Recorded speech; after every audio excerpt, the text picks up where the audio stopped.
Are you okay?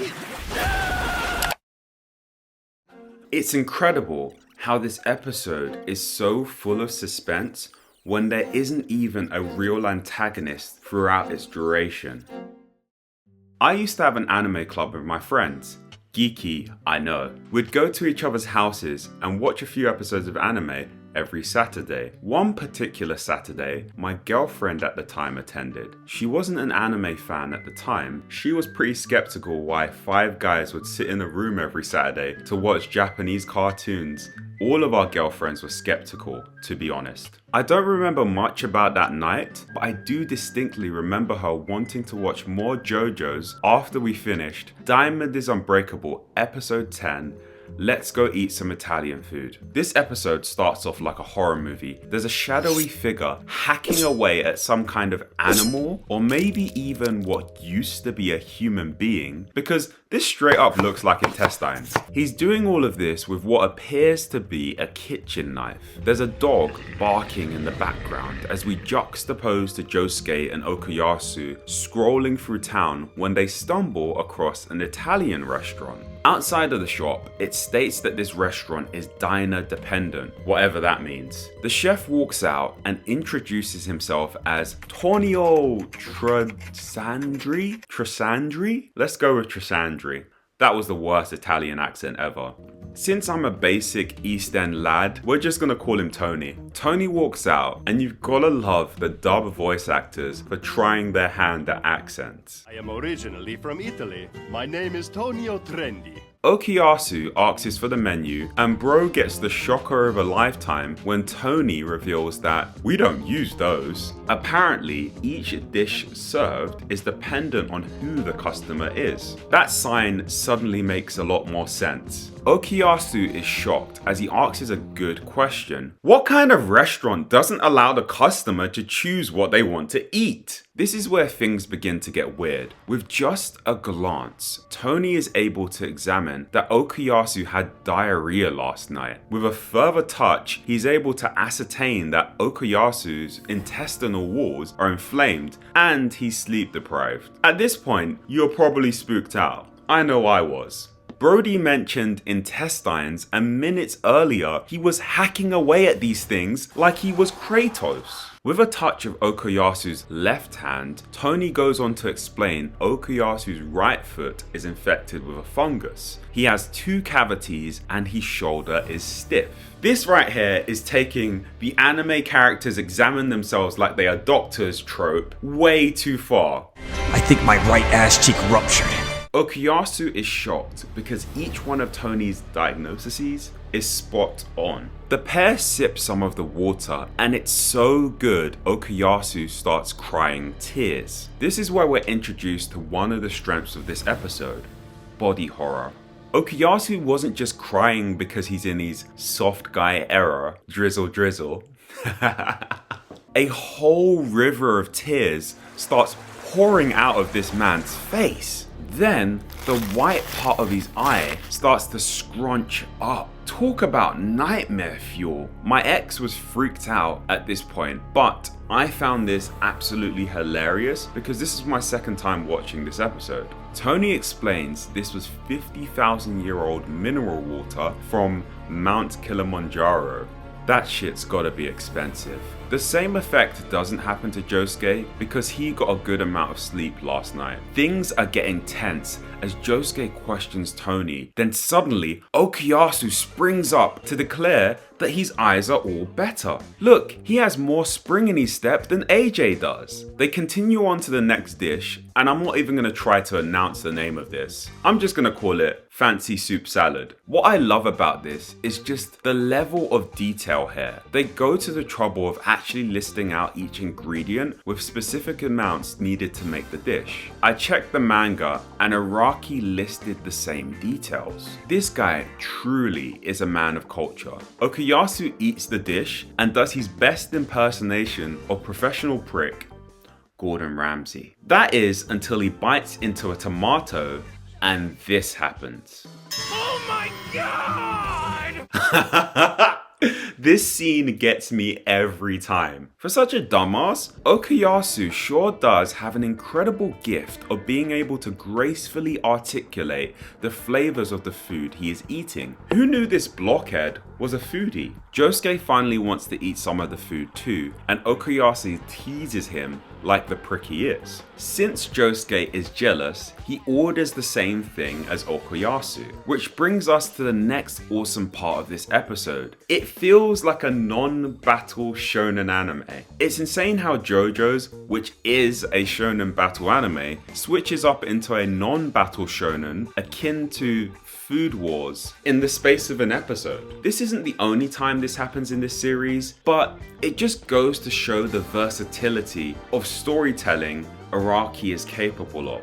Tony tells Okuyasu to take off his jacket, only for us to find out he is itchy. Very itchy. So itchy that he starts profusely ripping off his dead skin. My ex went from being disinterested at the start of the episode to being fully engaged. The whole room was bursting out in laughter at just how far this usually pleasant, mundane activity of checking out a new restaurant in town had turned into the most bizarre encounter imaginable. The dramatic music kicks in, which shifts the tone of the episode. Tony goes back and forth with Josuke and Okuyasu, which feels a lot like a battle with words, but to us as the viewers, it's more so like a battle with the atmosphere, as the backgrounds are drawn with these harsh speed lines, and this slow piano plays. To cut it out, this dead skin's the size of a softball! Then it transitions to this upbeat piano The limber! My shoulders and normal backgrounds when Okuyasu declares that all is well. We get to the third dish, pasta. The overall appeal of JoJo's is just how bizarre it is. Much like Baki, JoJo's narrator always takes a chance to deliver some of the most esoteric knowledge. Known as horse pasta, this dish supposedly originated with prostitutes who favored its easy preparation. This knowledge will always leave you wondering, am I watching a shonen anime? So at this point, any normal person would have either bowed out or asked Tony, how on earth is he doing this? But it's JoJo's. Okuyasu digs into the next dish without a care in the world. Side note, this is where I first learned about all of the different names for pasta. Which is your favorite pasta? Comment down below. I'm more so a spaghetti and linguine guy. Okuyasu is reluctant to eat the spaghetti because it's spicy. Josuke suggests he shouldn't eat the spaghetti, which triggers Tony to give this Luigi death stare. On my first watch of this, I was thinking he has to be some sort of enemy stand user. At any moment now, he's gonna do the switch up on these two. Josuke finally starts to question things. Why did Okuyasu just itch off a football-sized load of dead skin? I can't believe I just said that. Josuke finally clocks onto the fact that Tony is probably a stand user when he remembers what that kid said at the hospital a few episodes earlier. Stand users are usually drawn to each other. Next up, Okuyasu has the most dramatic eating sequence in all of anime. I mean, this is up there with Light taking a potato chip and eating it. Which brings up my fourth point about why this episode is so good. I've mentioned it before,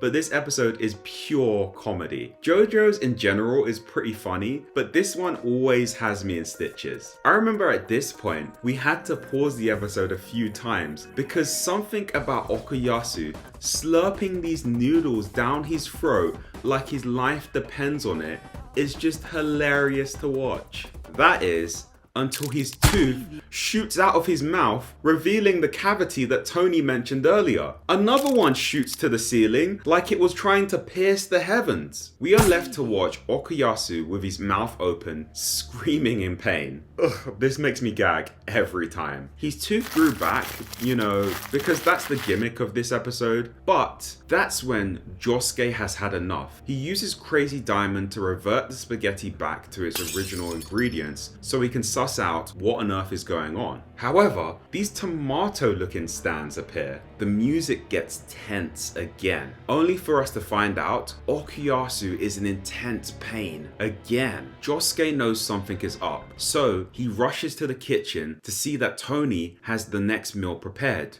Oh, that's some tasty looking lamb chops and asparagus. Josuke hears a weird noise coming out of the dimly lit room at the back of the kitchen. He walks in further to see Tony's dog is eating some lamb until its guts explode.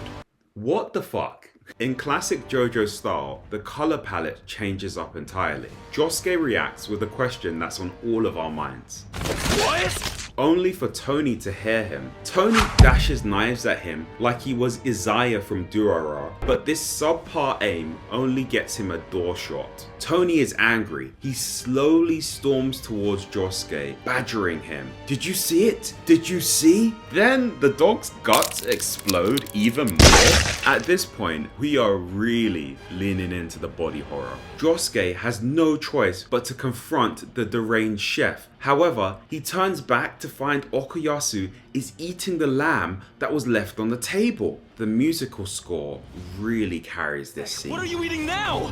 I can't Okuyasu is busy doing the same Kirby performance act from before, but this time, instead of it being hilarious, it's more so sinister and scary. His guts explode this time. What?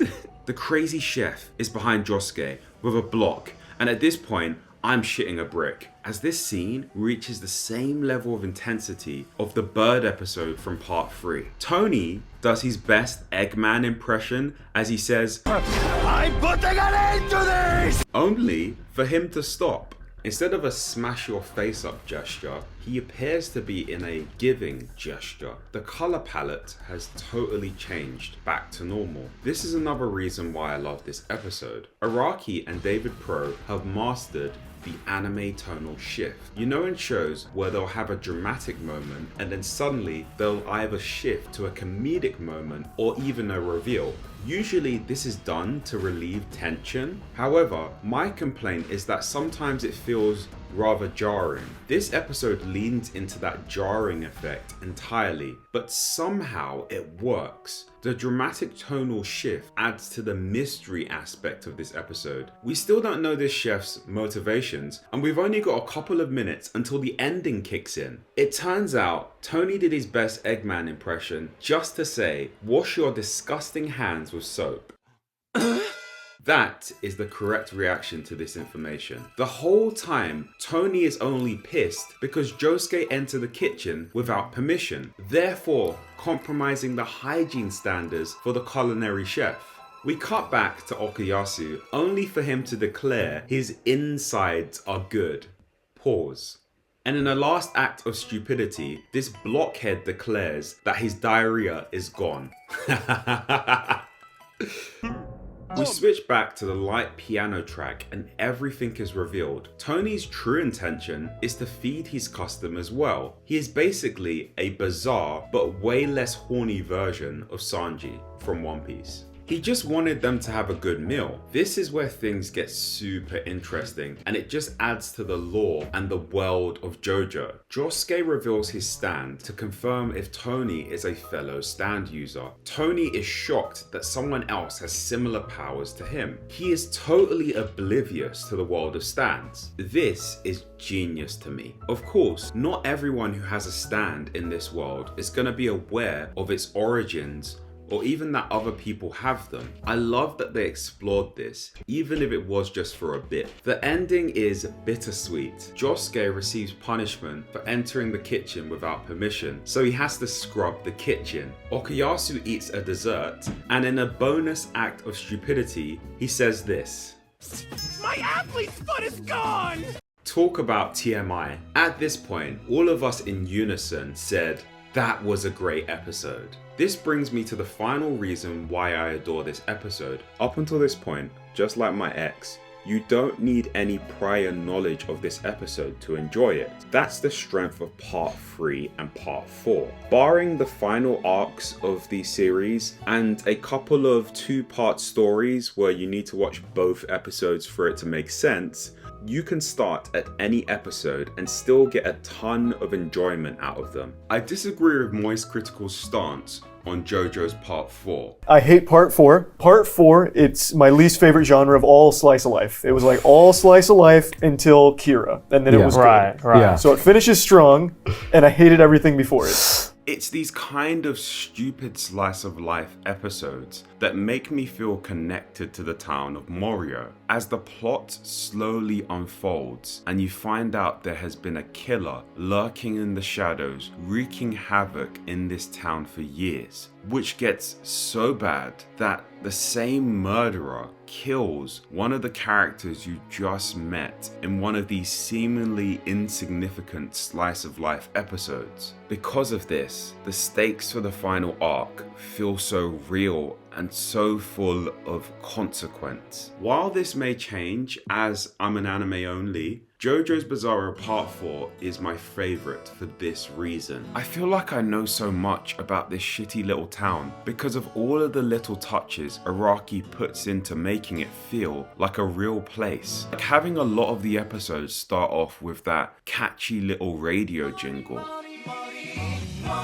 Until this day, I'm still stunned that an episode that doesn't have a real antagonist evokes such tension and such suspense even on a rewatch. JoJo's Bizarre Adventure is filled with so many episodes like this one, another favourite of mine being the Darby the Gambler episodes. If for some reason you've got up to this part of the video and you haven't watched JoJo's Bizarre Adventure, do yourself a favour and give this show a try, especially Part 4. I believe that Araki crafted a masterpiece from the moment we stepped into a small town called Morio. If you enjoyed this video and would like to see more like it, please consider donating to my Buy Me a Coffee page. Thanks.